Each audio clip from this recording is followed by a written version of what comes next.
We are open, we are looking for শত্রু। আলোচিত 10 truck অস্ত্র মামলায় যাবজ্জীবন সাজা থেকে খালাস পেয়েছেন বিএনপি নেতা ভারতের জম ও সাবেক স্বরাষ্ট্র প্রতিমন্ত্রী লুৎফুজ্জামান বাবর।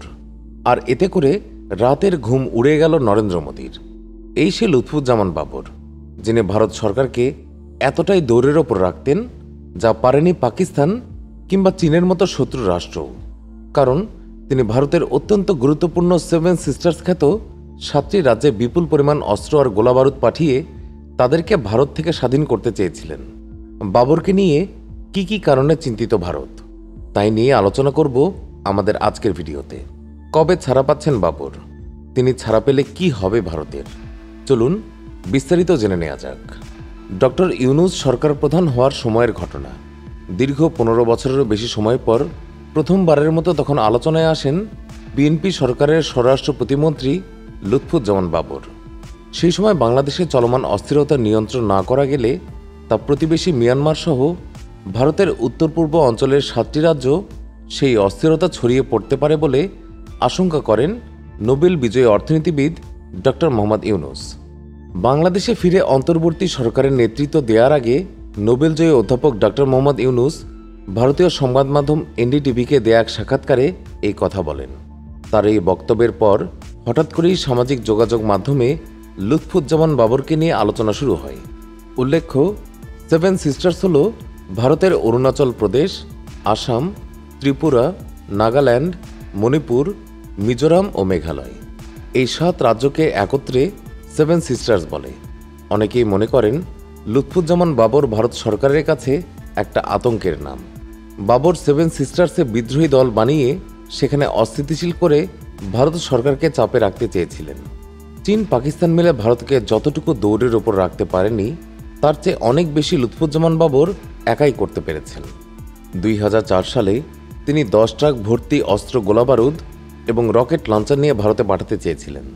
সেই সময় 7 সিস্টার্সে গৃহযুদ্ধ চলছিল। অরুণাচল প্রদেশ, আসাম, ত্রিপুরা, নাগাল্যান্ড, মণিপুর, মিজোরাম ও মেঘালয় মূল ভারত থেকে আলাদা হতে চেয়েছিল। আর সেখানকার আন্দোলনকারীদের হাতে 10 ট্রাক অস্ত্র সরবরাহ করতে চেয়েছিলেন এই লুৎফুজ্জামান বাবর, কিন্তু শেষ পর্যন্ত তা করতে পারেননি। আটক হয়ে যায় কয়েক মিলিয়ন ডলার মূল্যের সেই অস্ত্র। আর এর কিছুদিন পর তিনি গ্রেফতার হন সেনাবাহিনীর কিছু ব্যক্তিদের গাদ্দারির কারণে। ভারত সরকার এখনও বিশ্বাস করে বাবর মুক্তি পেলে আবারও অস্থিতিশীল হয়ে উঠতে পারে ভারতের 7 সিস্টার্স। যদিও আদালত বলছে তার মুক্তিতে এখন আর বাধা নেই। তাছাড়া এই মামলায় আরও 4 জনকে খালাস দিয়েছে হাইকোর্ট।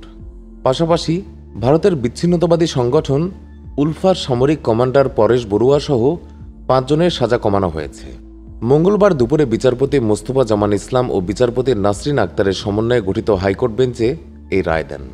লুৎফুজ্জামান বাবরের পরিবারের সদস্যরা জানিয়েছেন বৃহস্পতিবার দুপুরে 2টায় ঢাকা কেন্দ্রীয় কারাগার পেয়েছেন তিনি। এদিকে 10 ট্রাক অস্ত্র মামলায় বাবরের পাশাপাশি খালাস পেয়েছেন মহসিন তালুকদার, এনামুল হক, রেজ্জাকুল হায়দার ও নুরুল আমিন। তবে পরেশ বড়ুয়া 14 বছর এবং 10 বছর করে আকবর হোসেন, লিয়াকত হোসেন, হাফিজুর রহমান এবং শাহাবুদ্দিনকে কারাদণ্ড দেওয়া হয়েছে। এছাড়া মৃত্যুজনিত কারণে আপিল অ্যাবেটেড মতিউর রহমান নিজামী, দিন মুহাম্মদ ও আব্দুর রহিম এবং হাজি আব্দুস সোবহানকে অব্যাহতি দেওয়া হয়েছে। ফলে রায়ে আদালত 14 আসামির মধ্যে 5 জনকে সাজা, 5 জনকে খালাস এবং 4 জনকে মারা যাওয়ায় তাদের অব্যাহতি দিয়েছেন। 10 ট্রাক অস্ত্র আটক সংক্রান্ত 2টি মামলার মধ্যে চোরাচালান মামলায় সাবেক প্রতিমন্ত্রী ও জামাতের আমির মতিউর রহমান নিজামী, সাবেক স্বরাষ্ট্র প্রতিমন্ত্রী লুৎফুজ্জামান বাবর এবং ভারতের বিচ্ছিন্নতাবাদী সংগঠন উলফার সামরিক কমান্ডার পরেশ বড়ুয়া সহ 14 আসামিকে 2014 সালের 30শে জানুয়ারি মৃত্যুদণ্ড দিয়ে রায় দেন চট্টগ্রামের স্পেশাল ট্রাইব্যুনাল 1-এর বিচারক এস.এম. মুজিবুর রহমানের আদালত। অস্ত্র আইনে দায়ের করা অন্য মামলাটিতে যাবজ্জীবন কারাদণ্ড পেয়েছেন একই আসামিরা। এছাড়া অস্ত্র আটক মামলার অপর ধারায় 7 বছর কারাদণ্ড দেন বিচারক। দণ্ডপ্রাপ্ত প্রত্যেক আসামিকে 5 লাখ টাকা করে জরিমানাও করা হয়।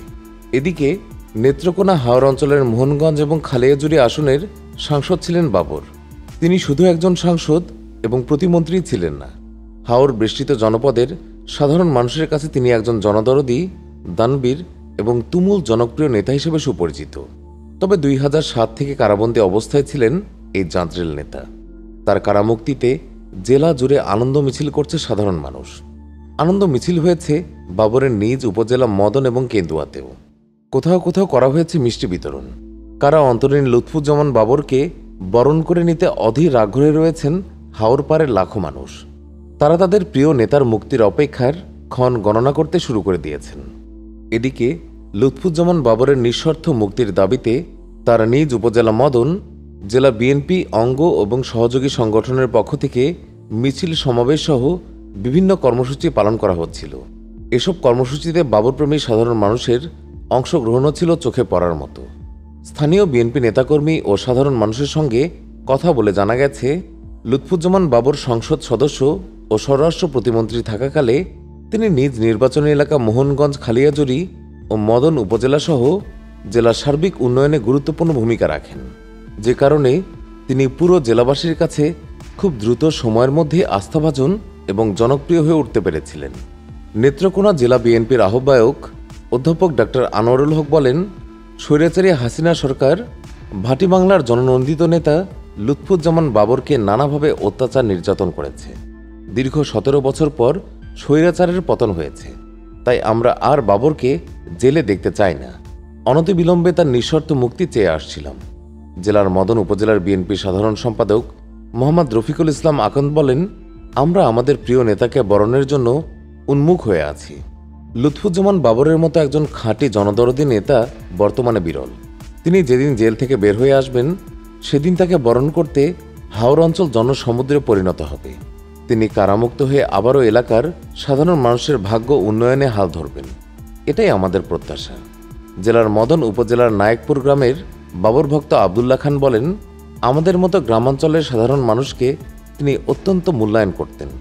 দল মত নির্বিশেষে তিনি সকলেরই কথা শুনতেন। তার কাছে গিয়ে কাউকে কোনো দিন খালি হাতে ফিরে আসতে হয়নি। তার সময় এলাকায় ব্যাপক উন্নয়ন হয়েছে, তাই তিনি সাধারণ মানুষের প্রিয় একজন নেতা। এমন একজন জনদরদী মানুষকে আমরা আর জেলে দেখতে চাই না, তাকে অবিলম্বে মুক্তি দেওয়া হোক। সংশ্লিষ্ট একাধিক সূত্রে জানা গেছে, লুৎফুজ্জামান বাবর 1958 সালের 10ই অক্টোবর নেত্রকোনার হাওর বেষ্টিত মদন উপজেলার বাড়ি ভাদেরা গ্রামে জন্মগ্রহণ করেন। তার বাবা একে লুৎফর রহমান এবং মা জুবাইদা রহমান। বাবা ছিলেন একজন পুলিশ কর্মকর্তা। 4 ভাই এবং 3 বোনের মধ্যে লুৎফুজ্জামান বাবর বাবা মার তৃতীয় সন্তান। 1991 সালে 5ম জাতীয় সংসদ নির্বাচনে তিনি প্রথমবারের মতো সাংসদ নির্বাচিত হন। পরে 1996 এবং 2001 সালে তিনি বিএনপির প্রার্থী হিসেবে আবারও সাংসদ নির্বাচিত হন। 2001 সালে সাংসদ হওয়ার পর তিনি তৎকালীন সরকারের স্বরাষ্ট্র প্রতিমন্ত্রীর দায়িত্ব প্রাপ্ত হন। 2007 সাল থেকে বিভিন্ন মিথ্যা মামলায় জেলে ছিলেন লুৎফুজ্জামান বাবর। তবে এরই মধ্যে তিনি গ্রেনেড হামলা মামলা এবং 10 ট্রাক অস্ত্র মামলাসহ সব মামলা থেকে বেকসুর খালাস পেয়েছেন। সুপ্রিয় দর্শক, বাবরের মুক্তির খবরে আপনার প্রতিক্রিয়া কি? জানিয়ে দিন আপনার মূল্যবান মতামত। ভিডিওটি ভালো লাগলে লাইক দিন এবং শেয়ার করুন। চ্যানেলটি এখনও সাবস্ক্রাইব করে না থাকলে সাবস্ক্রাইব করুন। সবাইকে আন্তরিক ধন্যবাদ।